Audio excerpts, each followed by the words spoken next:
Bonsoir à toutes et tous, donc adhérents du réseau Synertiel. Tout d'abord, je vous souhaite la bienvenue et je vous remercie pour votre présence ce soir. Ce webinaire-ciel, il est consacré à l'évolution de la qualification Qualifelec pour les installations d'infrastructures de recherche pour véhicules électriques. Donc déjà, avant de commencer, je vais me présenter. Pour ceux qui ne me connaissent pas déjà, je suis donc Morgane. Je suis la responsable de l'équipe projet innovation chez Synertiel. Et donc avec mon équipe, nous avons entre autres en charge l'animation du club mobilité électrique, club dédié aux adhérents électriciens du réseau qui sont ou qui souhaitent se positionner sur le marché des IRVE. Donc là, ce soir, nous avons souhaité organiser ce webinaire ciel afin de vous donner les éléments de contexte de cette évolution qui court déjà depuis décembre chez Qualifelec. Et puis, vous donner également les modalités et les impacts de cette nouvelle qualification, sachant que vous êtes déjà pour la plupart qualifiés auprès de Qualifelec. Et donc, qui de mieux placé pour animer ce webinaire que nos experts, donc Alexandra Del Medico, qui est déléguée générale chez Qualifelec, et Thierry Grosdidier, directeur technique Qualifelec. Donc, merci déjà à tous les deux pour leur présence et le temps qu'ils vont nous consacrer ce soir. Juste avant de leur laisser la main, je voulais juste vous rappeler quelques règles de fonctionnement, à savoir que le webinaire va durer environ 45 minutes, plus ou moins. Vous avez à tout moment la possibilité de poser vos questions via notamment le chat avec le petit bouton en bas de votre écran. Nous tâcherons d'essayer de répondre à ces questions aussitôt que possible, si ça arrive dans le déroulement de l'échange. Et sinon, nous y reviendrons à la fin du webinaire. Alexandra, Thierry, je vous propose de vous laisser la main. Donc voilà, je vais vous partager du coup à la suite le support. Et puis, je vous laisse vous présenter et je vous laisse la main pour la suite. Bonsoir, merci pour ce temps de parole et c'est vraiment une très belle initiative de pouvoir échanger avec le réseau. Donc, je suis Alexandra Del Medico, déléguée générale de Qualifelec, et Thierry qui dirige le service technique de Qualifelec. Et nous sommes là pour échanger sur le sujet des IRVE et il y a beaucoup d'actualités à partager. Donc, Morgane, si tu veux lancer la présentation.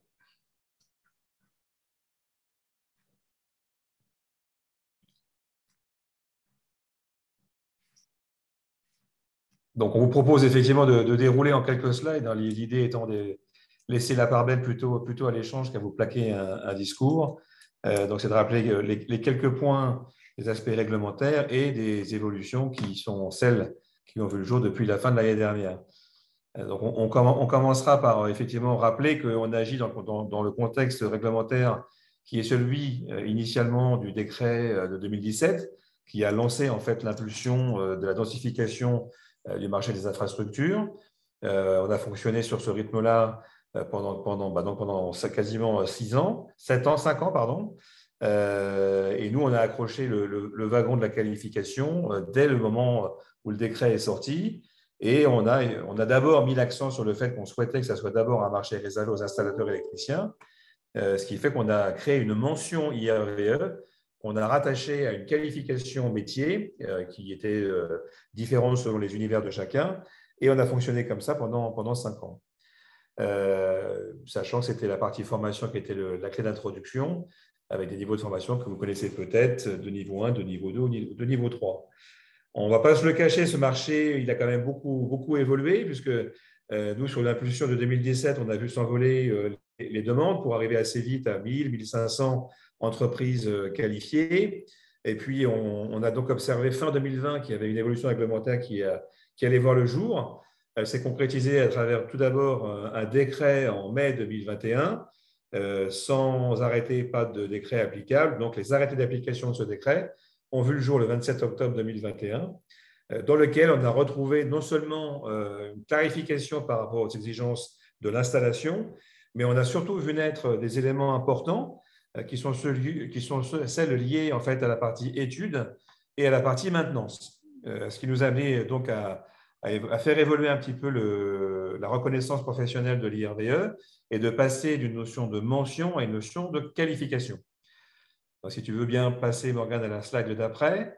On rappelle aussi qu'encore une fois, il n'y a pas de possibilité, du moins, ce n'est pas recommandé de commencer à faire des infrastructures sans être passé par ce cycle de formation, de qualification avant de lancer, je dirais, l'activité d'installation. C'est un truc qu'il faut avoir présent à l'esprit, surtout quand on se positionne dans un contexte d'aide. Je pense notamment aux aides d'advenir.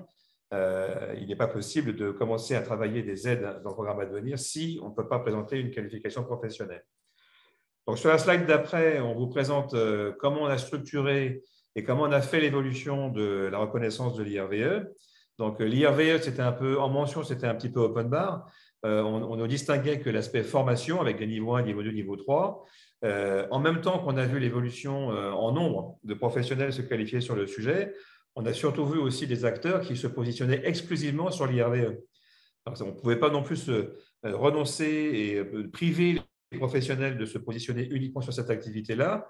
Il fallait qu'on puisse les reconnaître à travers une qualification. Donc, pour ceux qui connaissent un peu Qualifelec, c'est la distinction entre une mention et une qualification. C'est que la qualification, elle est autoporteuse. Et celle-là, en fait, on l'a déclinée le plus près possible de l'arrêté du 27 octobre 2021, qui se distingue par 3 indices de puissance. Donc, on a un premier indice de puissance qui est positionné sur les moins de 36 kVA en AC. On a un indice 2 qui est en plus de 36 kVA en AC toujours.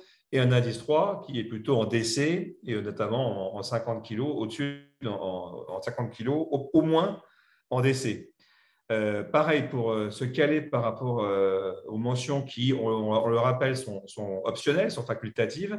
On a créé une mention études, ce qui permet à l'entreprise en fait, de reconnaître sa capacité de concevoir une installation. C'est important de faire la distinction entre des gens qui seraient sous-traitants d'un opérateur et qui agiraient sous couvert d'un cahier des charges et de prescriptions techniques dont ils n'auraient pas forcément la maîtrise. Il est important de distinguer les entreprises qui sont capables de créer une étude et de créer une installation sur la base d'une étude technique solide. Cette notion d'étude amène directement la deuxième notion qui est celle de la colonne horizontale. Il y a un élément important qui aujourd'hui est au cœur de l'activité IRVE, c'est celle de la copro. On a aujourd'hui en fait tout un panel de l'activité qui se positionne et un enjeu qui se positionne sur la colonne horizontale dans la copro, dans la mesure où en fonction des zones géographiques et des disponibilités du réseau délivré par Enedis, on a des PDL, on a des points de livraison des services généraux qui sont capables ou pas d'absorber la puissance qui va être constituée par ce surcroît de puissance nécessité par les IRVE. Donc, il y a un travail un peu conjoint à faire avec les copropriétés parce qu'il faut pouvoir d'abord faire le recensement du nombre de copropriétaires qui est susceptible de s'intéresser au sujet tout de suite et à terme et de voir si, grosso modo, le point moyen des gens intéressés immédiatement et des gens positionnés intéressés à terme, qu'est-ce que ça pèse en termes de puissance et est-ce que c'est absorbable par le PDL existant? Si ça ne l'est pas, il faut commencer à imaginer qu'il va créer une colonne horizontale. Et là, on va rentrer dans le schéma que vous connaissez certainement de la colonne montante, où il va falloir commencer à travailler avec Enedis pour savoir comment on amène une nouvelle colonne dédiée à l'IRVE dans la copropriété. Après, pour répondre en fait à je paierais ça presque des lubies, parce que certains ont en tête qu'il va falloir construire 4 tranches de nucléaire pour arriver à absorber la puissance nécessitée par les infrastructures. Il ne faut pas perdre de vue qu'aujourd'hui, la notion centrale de la partie IRVE, c'est le pilotage. Quand on dit pilotage, c'est le partage de la charge. C'est pour ça qu'on voit beaucoup de solutions, notamment montées par des opérateurs, qui, eux, maîtrisent assez bien en fait, la partie partage de la charge. Donc, on change un peu le paradigme par rapport à ce qu'on a pu connaître sur la partie du fossile, d'avoir toujours le plein prêt à partir pour l'exode. Aujourd'hui, il faudra prendre en considération que c'est le pilotage de la charge et le partage de la charge qui fera qu'il faudra juste être conscient de la quantité de kilomètres qu'il est nécessaire d'avoir en stock pour pouvoir faire quelque part l'activité qu'on a exercée, qu'elle soit professionnelle ou qu'elle soit personnelle. Le dernier élément qui rentre dans la configuration de la qualification, c'est la classification. On a aujourd'hui calqué sur l'ensemble des référentiels de qualification cette notion de classification, surtout que pour le maître d'ouvrage, qui est l'utilisateur, et ça il faut le rappeler, c'est bien le maître d'ouvrage qui est utilisateur de la qualification. sache s'il doit appeler un artisan qui bosse tout seul ou avec 2 gars pour aller faire une borne de recharge chez un particulier, ou c'est aussi, on est sur une configuration de professionnel qui nécessite d'avoir beaucoup de personnel parce qu'on va avoir 50 ou 100 bornes de recharge à faire pour constituer une infrastructure. Donc, on a, et pour ceux qui connaissent Qualifelec, qui ne vont pas être surpris, on a décliné en fait cette qualification avec des classifications qui vont de 1 à 6, ce qui permet aussi de segmenter et de faire reconnaître aussi la puissance de frappe en termes de personnel chacune des entreprises qui viennent se qualifier chez nous. On peut passer à la slide d'après. Et là, je vais laisser Alexandra intervenir. Alors oui, face à cette augmentation du nombre d'entreprises qualifiées en IRVE, que ce soit à travers la mention actuellement et aujourd'hui pour les entreprises nouvellement qualifiées, donc comme tu l'expliquais directement en qualification IRVE avec plusieurs indices ou en version probatoire, on a décidé de faire une cartographie dédiée aux entreprises donc, qui détiennent cette mention ou qui sont qualifiées IRVE. Et donc, vous pouvez trouver sur notre site qualifelec.fr un lien qui vous permet d'accéder directement à cette cartographie qui est tenue à jour de manière journalière.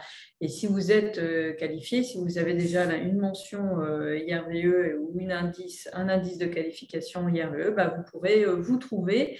Et l'idée justement, c'est que ce soit un outil qui soit simple d'utilisation et qui permette de trouver proche de chez soi un professionnel qui est qualifié IRVE et qui correspond donc à toutes les exigences du décret. Donc ça, c'est un outil de communication pour trouver des entreprises qualifiées. Et c'est un service qu'on offre à la fois à la maîtrise d'ouvrage, puisque l'objectif d'un certificat, c'est qu'il soit utilisé et prescrit par les maîtres d'ouvrage, et un outil donc, de positionnement commercial pour les entreprises qui sont qualifiées IRVE. Et on a une réflexion autour de cette cartographie pour alimenter en fait un observatoire des entreprises IRVE et par exemple pouvoir échanger des informations sur où trouve-t-on beaucoup de professionnels qualifiés, donc la densité des installateurs au regard, par exemple, du nombre d'immatriculations de véhicules. Et ça pourrait vous donner l'information, en fait, de savoir si dans votre département, globalement, il y a beaucoup de concurrence et ça peut être intéressant d'étendre votre zone de prospection ou au contraire vous dire que vous avez de belles opportunités d'affaires parce qu'il y a peu de professionnels qui sont qualifiés au regard du nombre de nouvelles immatriculations et que certainement il peut y avoir des belles opportunités auprès des syndics, auprès peut-être des concessions. Enfin voilà, ça peut vous donner des pistes de réflexion pour développer votre démarche commerciale. Alors en termes de services, on propose effectivement cette cartographie qui est à jour. On propose aussi, et on l'a envoyé à toutes nos entreprises qualifiées IRVE, des autocollants avec un logo spécifique pour l'IRVE que vous pouvez utiliser et en commander plusieurs si vous avez plusieurs véhicules. Et puis, bien sûr, la mise à disposition du logo Qualifelec avec spécifique IRVE que vous pouvez utiliser dans vos devis, sur votre site internet, dans votre signature d'adresse mail. Donc, on fait vraiment un travail à la fois de référencement d'entreprises qualifiées à travers cette cartographie et puis aussi de mise à disposition d'outils de communication. On peut passer à la slide suivante.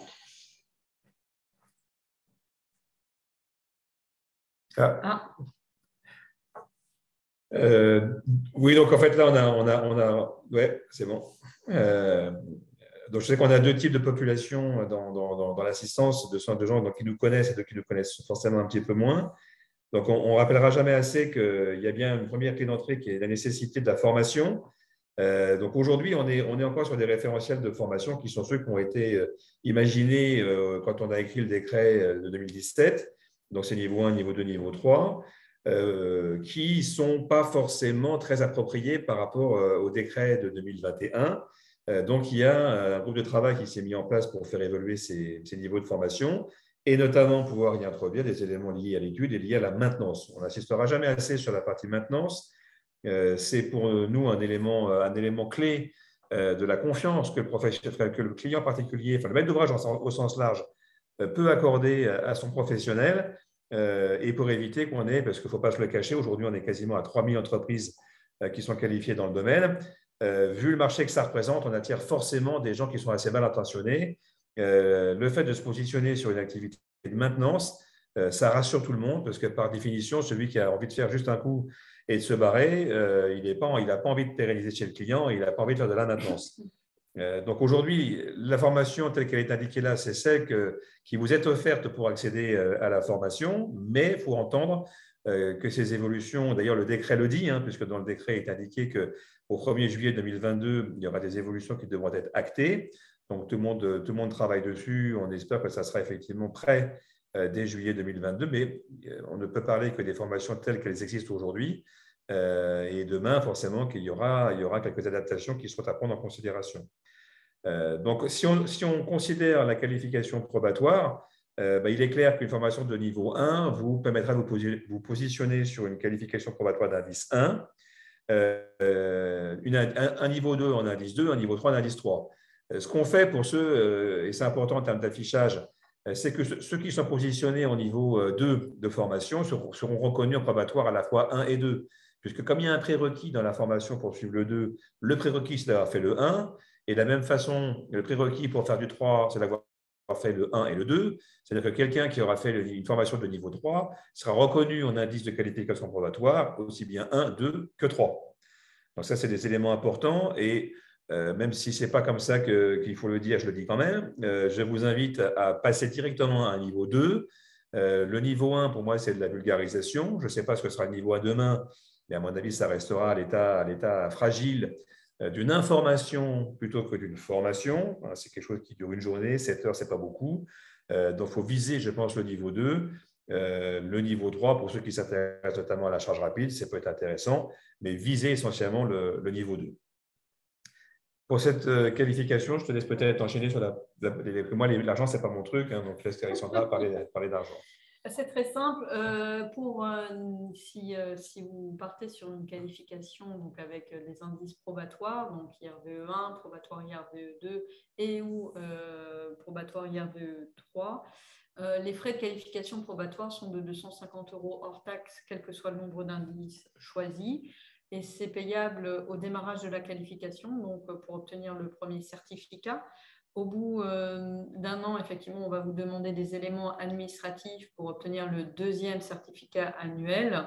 Là, il n'y aura pas de frais supplémentaires et la qualification probatoire dure donc 2 ans, sous réserve de remplir les exigences annuelles et cela doit effectivement vous permettre d'installer et d'avoir des références chantier pour partir dans une qualification définitive qui aura lieu au bout des 2 ans au plus tard. Bien sûr, vous pouvez anticiper une qualification définitive si vous avez de références chantier très rapidement. Donc, pas de référence, qualification probatoire, référence, des qualifications en dur avec effectivement des références à présenter. Donc, voilà ce qu'on peut dire. Je crois que c'était la fin de la présentation. Oui, tout à fait. C'était la fin.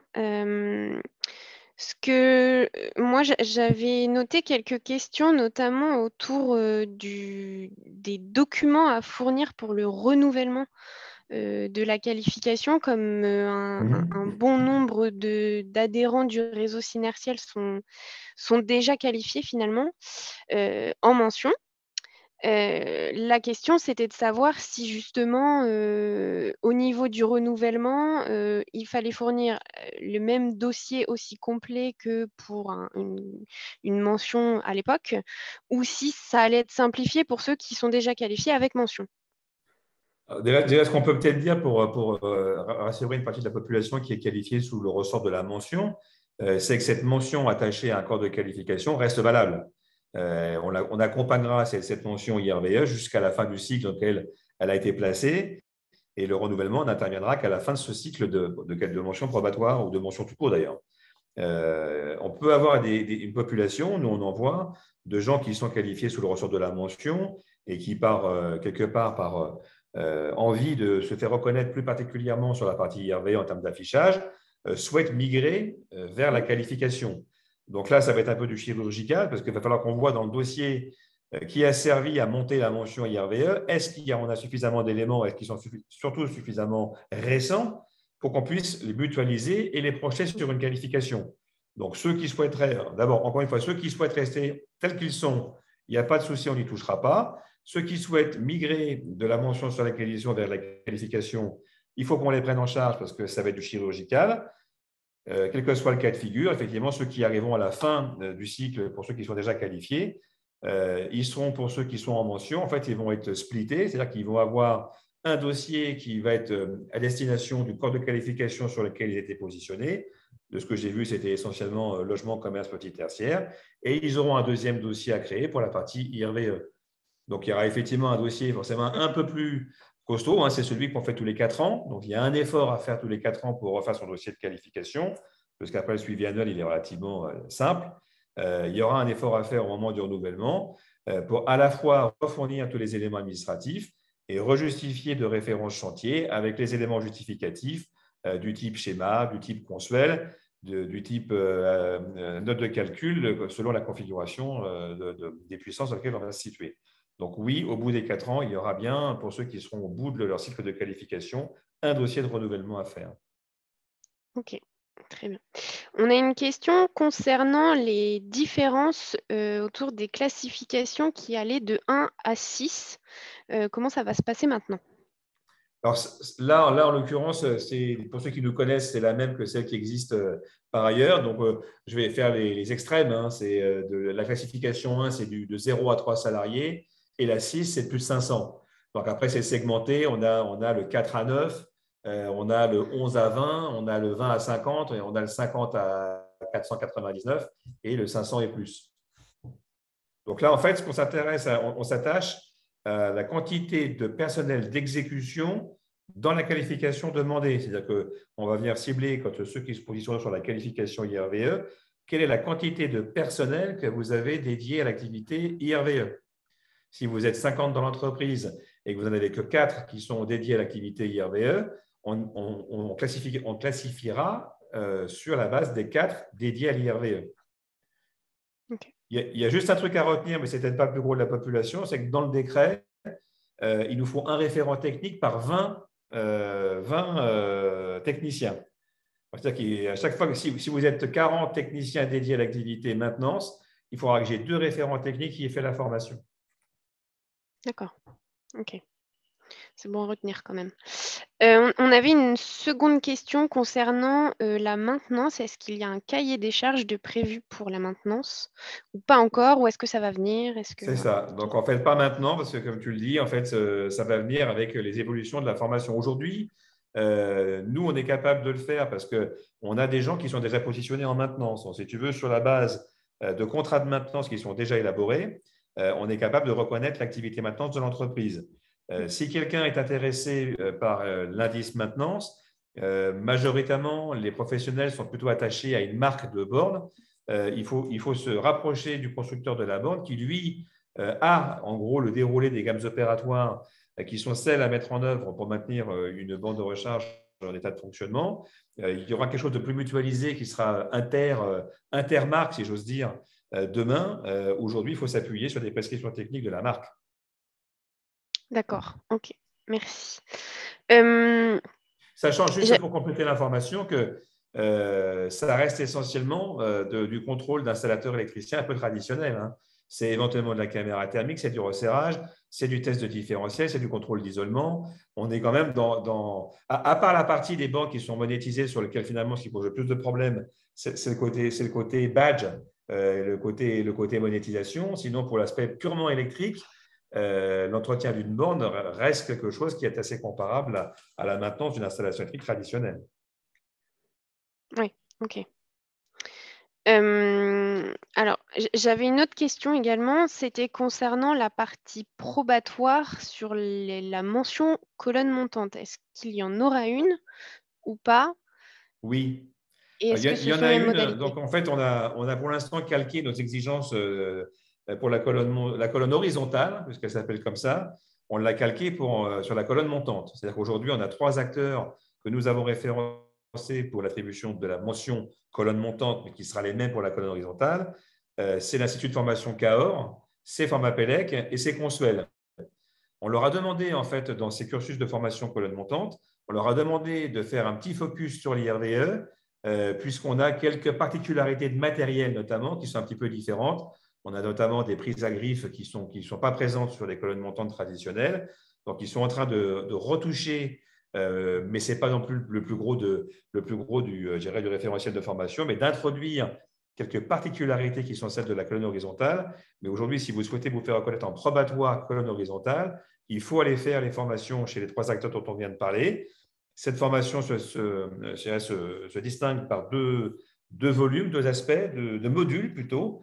Un module qui est plutôt destiné aux chargés d'affaires qui conçoit la colonne et un module installateur qui est celui qui la met en œuvre, sachant que ça peut être la même personne. Donc, la formation bureau d'études, concepteur de colonne, c'est 3 jours et le volet installateur, c'est 2 jours. Et la probatoire, c'est toujours 2 ans avec, ou plutôt 6 justificatifs? Exactement, Dans ce exactement. Et donc, à chaque fois, quand on parle de probatoire, en fait, l'exigence, c'est la formation. C'est la différence qu'on fait entre les deux. Donc, c'est pour ça que souvent, sur les aspects réglementaires, puisque là, on y est aussi dans l'aspect réglementaire, la colonne montante, c'est du réglementaire, c'est Enedis qui nous l'a imposé. Il faut passer par la case formation. D'accord, ok. J'ai une autre question. Est-ce que vous avez un positionnement concernant les bornes de 4 à 22 avec câble attaché? Alors là, on rentre sur des spécificités métiers. Très clairement, je pense que le câble attaché, ça va disparaître. Donc, ce n'est pas quelque chose, à mon avis, dont il faudra la promotion. Nous, on est positionné puissance, donc 4 à 22, on est moins de 36, donc ça rentrera dans le ressort de la qualification de l'indice 1 des moins de 36. D'accord, parce qu'actuellement, la difficulté sur le câble attaché, c'est surtout qu'en France, on a les normes qui font qu'on n'est pas censé avoir le câble attaché. Non. Pour autant, on a des fabricants qui prônent ces modèles-là. On a des clients qui demandent des installations avec câble attaché pour du confort en général. Il n'y a rien, enfin voilà, on a du mal à trouver des textes qui justifient réellement qu'on ne puisse pas les poser. Et Donc, la voilà, QC a été saisie sur le sujet. Donc, aujourd'hui, je ne peux pas dire que c'est interdit. C'est vendu. Je pense qu'il faut résister par rapport à ça et plutôt prôner des bornes qui soient sans câble attaché. Ça va disparaître du marché. Ok. Même chez des fabricants autres que français. Parce qu'on n'a pas les mêmes contraintes. Il ne faut pas perdre de vue que, encore une fois, on ne peut pas déployer tout ce qu'il y a dans le décret, mais il y a quand même un élément essentiel qui est le contrôle. Et que Consuel, aujourd'hui, on pourra peut-être faire partager un document Consuel. Je ne sais pas si tu l'as, Morgane, mais je te le ferai passer pour que tu le diffuses. On a un document Consuel qui est assez précis sur maintenant la contrainte réglementaire qui a été mise sur le fait qu'il passe contrôle les installations. Typiquement, quand Consuel va passer sur une installation avec un câble attaché, ça ne va pas forcément bien se passer. Ok. Ok, non, mais ça marche. Je ne suis même pas sûr que tu vois, on parlait des dispositifs de financement. Advenir, je ne pense pas qu'ils subventionnent des installations avec un câble attaché. Ouais, c'est surtout des demandes effectivement clients. Et après, je crois que le positionnement d'Advenir est encore un peu flou. Mais je pense qu'effectivement, c'est pas envisagé pour le moment. Les matériels sont influencés par le programme et on ne fait pas partie, ça c'est sûr. Ça, je ne sais pas. Il faudrait regarder, effectivement. Donc, nous, en tant que Qualifelec, on a bien sûr un avis sur la question, mais on n'est pas positionné produit. Oui, on a un adhérent qui nous dit qu'Advenir ne finance pas les câbles attachés, justement. On avait une autre question concernant le renouvellement justement du dossier. En fait, on a un adhérent qui a déjà renouvelé son dossier en mention et qui souhaitait savoir comment ça se passe pour la qualification définitive. Alors, je pense qu'on y a déjà répondu. L'objectif, c'est d'attendre la fin, la date de fin du certificat de qualification. Après, effectivement, ce que vous disiez tout à l'heure, Thierry et Alexandra, c'est que c'est possible de le faire avant. à voir quel est l'intérêt pour le professionnel. Après, voilà, si j'ai bien résumé ce que vous avez dit tout à l'heure. Oui, c'est tout à fait ça. C'était le renouvellement annuel, parce que c'est vrai que des fois, il y a la confusion entre ce qu'on appelle le dossier annuel, Oui. qui est un renouvellement d'informations, mais dans le cadre d'une validité de qualification, qu'elle soit probatoire ou définitive. Donc, s'il vient de passer son annuel, que c'était une mention probatoire, eh ben, son certificat est valable 1 an. De toute façon, s'il était en probatoire, il avait déjà en plus payé sa mention au démarrage de la qualification, donc ça ne change pas grand-chose pour lui. Et encore une fois, s'il souhaite anticiper et passer dans une qualification définitive, il n'est pas empêché de le faire. Ça c'est son choix. Après, si c'est un renouvellement complet, il est forcément passé en qualification définitive, puisqu'on ne valide plus de mention dans une qualification installation électrique. Donc, je crois comprendre que c'est le renouvellement de l'annuel. Il peut encore profiter de son certificat pendant un an sans problème, et justement voir l'évolution réglementaire. Après, c'est son choix. S'il souhaite anticiper et se positionner sur la qualification, c'est avec grand plaisir. Il y a un fait certain, c'est qu'avec les évolutions de formation, pour ceux qui ne seraient pas positionnés encore aujourd'hui sur la partie IRVE qui sont déjà qualifiés chez nous, aujourd'hui, il y a quand même encore un espace qui est connu pour venir faire la qualification, avec des formations, elles ont déjà été suivies, et celles qui sont aujourd'hui commercialisées, c'est celles qu'on cite ici, de niveau 1, niveau 2, de niveau 3. C'est bien de le faire maintenant. On ne connaît pas les contraintes que les pouvoirs publics mettront dans les exigences de formation de demain. Donc, il y aura forcément des évolutions par rapport à ça, et on ne peut qu'encourager, pour ceux qui s'intéressent au sujet, qui n'auraient pas encore la reconnaissance de l'activité IRVE, de le faire maintenant sur les bases de formation telles qu'on les connaît. Ok. Du coup, pour je pense, confirmer la question d'un de nos adhérents qui nous dit qu'il a une qualification LCPT avec une mention probatoire IRVE. Il dit qu'à l'avenir, du coup, il aura une qualification IRVE complètement indépendante de la qualification LCPT. Exactement. Okay. Exactement. Voilà.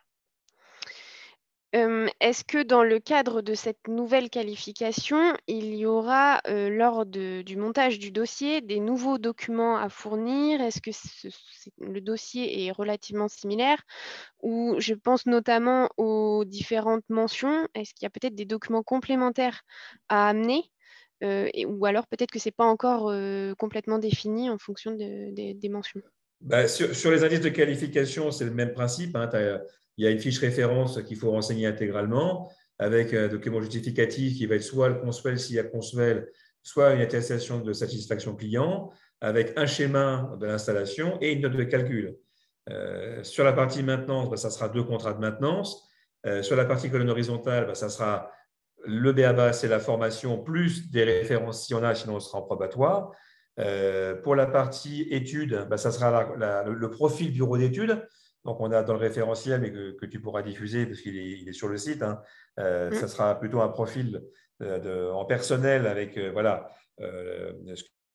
quoi est constitué, qui pilote le bureau d'études de l'entreprise. Et puis, pour la partie pilotage, pour l'instant, c'est ça qui est le moins déterminé, puisque dans les décrets qu'on attend, les arrêtés qu'on attend, l'arrêté pilotage n'est pas encore sorti. Néanmoins, des notions de pilotage, notamment pour ceux qui passent par des opérateurs, les notions de pilotage existent. Donc, on a déjà des entreprises qui sont positionnées sur la mention pilotage parce qu'elles ont des installations qui sont pilotées. Et on a chez Chauvard, nous, par exemple, des petits dispositifs de pilotage. Il y a déjà des choses qui existent. Justement, je rebondis. Est-ce qu'il y a déjà des tendances qui émergent sur justement ces obligations avec l'arrivée de ces nouvelles mentions? Est-ce qu'on sait plus ou moins dire si elles vont être obligatoires pour faire le pilotage, pour faire la maintenance? En tout cas, notamment, je pense dans le cadre du programme à devenir, mais pas que. Est-ce qu'il y a des tendances? Qu'est-ce que vous ressentez par rapport aux échanges que vous pouvez avoir? Si on attend un arrêté pilotage, ça veut dire qu'il y aura une contrainte. Le pilotage a été décrit dans le décret de mai. L'arrêté pilotage, c'est celui qui doit définir un petit peu les contours de la mise en œuvre de ce pilotage. On imagine bien que quand on fait une articulation décret-arrêté, c'est qu'il y aura une contrainte quelque part. Mais à l'heure où on se parle, et ça fait l'objet de relance continuelle que nous faisons auprès des pouvoirs publics, le décret pilotage, il n'est pas écrit, il n'est pas sorti. Ok. Donc, pour l'instant, pas de tendance particulière, on est sûr de rien, quoi. Vous avez une idée de quand est-ce qu'on pourra avoir des informations sur ça, justement, sur On attendait comment ça le avance? décret, il aurait dû sortir en décembre 2020. Il est sorti qu'en mai. On a dit qu'en mai 2020, que les arrêtés devraient sortir 15 jours ou 3 semaines après. Ils sont sortis le 27 octobre. Donc, autant te dire que je ne suis pas Nostradamus et que j'en sais absolument rien. Et en fait, on rentre aussi, et c'est ça qui me fait un peu peur, c'est qu'on rentre dans une séquence législative qui va devenir compliquée. On ne se cache pas qu'on a des échéances et que glisser des textes comme cela, ce n'est pas facile. Ok. Et la fin de la session parlementaire, elle va arriver vite, puisqu'on va être en période d'élection et que la fenêtre de tir. Donc, j'espère que ça passera sous le couvert de cette mandature. Ouais, donc à surveiller en tout cas. Moi, c'est ce que je retiens. On est sur le feu et on rencontre d'ici 8-10 jours l'interlocuteur qui est le monsieur IRVE au niveau du ministère, et ça fait partie des questions sur lesquelles on voudrait bien avoir une réponse aussi. Ok. Alors, je suis en train de faire le tour des questions et je pense qu'on a répondu à tout. Si jamais vous avez une dernière question, c'est le moment, n'hésitez pas. Mais je pense que là, on a un peu fait le tour. Je ne sais pas si vous souhaitiez ajouter quelque chose, Alexandra, Thierry.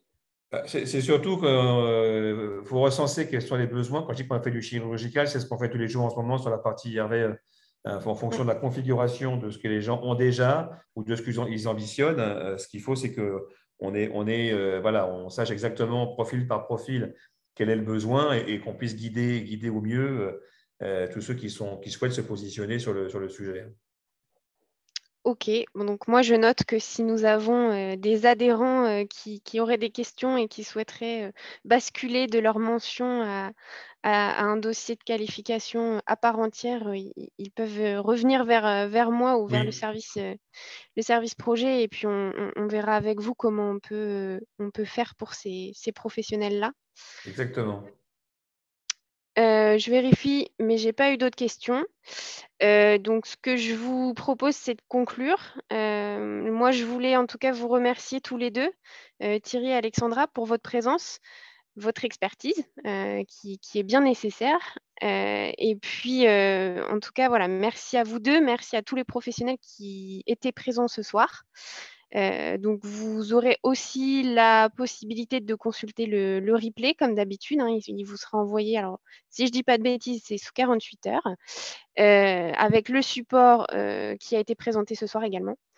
Voilà, donc moi, je n'ai plus qu'à vous souhaiter une agréable fin de soirée. Merci à vous deux. Je ne sais pas si vous souhaitez dire un petit mot de fin. De te remercier, parce qu'effectivement… Oui, merci pour l'organisation Voilà. et ce temps partagé, c'est important. C'est vrai que ça change beaucoup et on est vraiment là pour accompagner le réseau et faire qu'effectivement la nouvelle qualification se mette en place pour tout le monde dans les meilleures conditions possibles afin que la visibilité des entreprises soit garantie. Voilà, on est là pour assurer la promotion des professionnels et la qualification en fait partie. Et ben, merci en tous les cas à tous les deux. Merci à tous ceux qui étaient présents et puis à bientôt pour un futur webinaire ciel.